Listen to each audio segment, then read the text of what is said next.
All right, let's talk about something that most companies have, but almost nobody gets right. The changelog. That kind of boring list of updates and bug fixes. Well, what if I told you it could be one of your most powerful tools for building trust with your customers?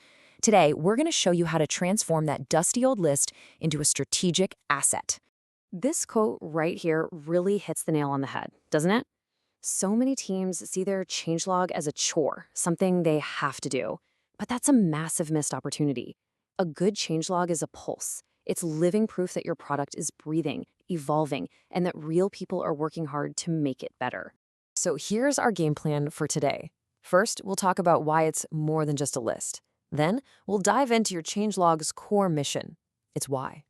After that, we'll get into the nitty-gritty of crafting the content, how to write for actual human beings, and finally, the secret to making it last. Okay, let's jump right in. Section 1, more than just a list. It's time we stop thinking about the changelog as a technical document and start seeing the hidden opportunity. So, what do we even mean by a public changelog? Well, it's not your internal engineering log. It has three key characteristics. First, it's accessible to anyone. Second, and this is crucial, it focuses on the user impact. What does this change actually mean for you? And third, it's a permanent record. It's the official story of your product's journey. People get these terms mixed up all the time, so let's clear the air. Your roadmap is all about the future. It answers what's coming. Release notes are often for internal teams, answering how did this ship with all the technical details. But the public changelog has a very specific job. It answers what changed. It's a factual record of the past. Simple as that. Okay, now that we know what it is, we need to figure out why we're doing it. Welcome to Section 2, your changelog's core mission. Because honestly, without a clear purpose, your changelog is just going to fizzle out. Goal number 1 is the most obvious one. Simply inform your users. At the end of the day, people just want to know what's new. A good changelog gives them clarity on new features and fixes so they aren't left in the dark or forced to contact your support team. Goal number 2 is all about reducing friction. And I mean for your own teams. Think about it. A clear, public log helps your support team answer questions in a flash. It lets your sales team show prospects that the product is constantly getting better. It just saves everyone a ton of headaches. Now this one is the real game changer, building trust.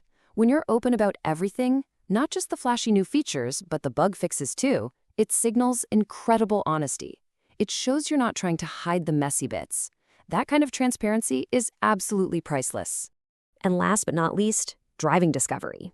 How many times have you shipped an amazing feature that nobody uses, just because they don't know it exists?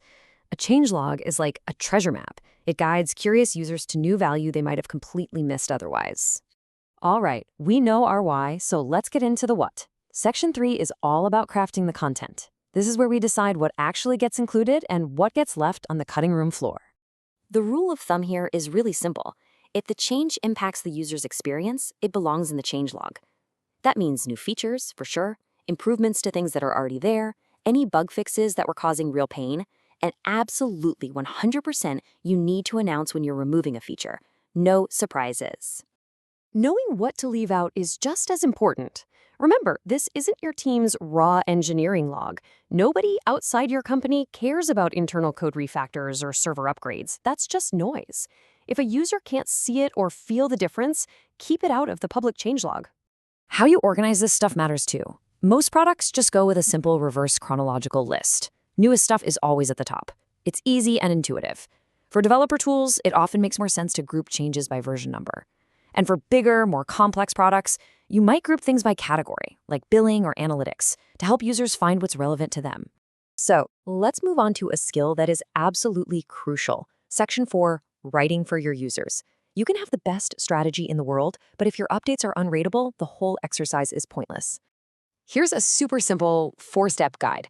1, always start with what it means for the user. Don't say, we shipped a new API endpoint. Say, you can now connect your calendar.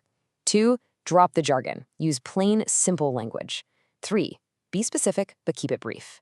And 4, be consistent with your formatting. It just makes everything so much easier to scan. Now, let's talk about the traps to avoid. Don't be overly technical. It's not a commit log. But also don't fill it with marketing fluff. People want facts, not hype.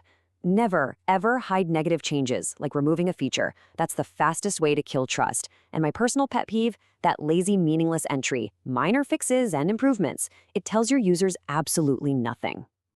And that brings us to our final and maybe most important section, making it last. The biggest reason changelogs fail is that they start off as a fun project, but they never become a real long-term commitment.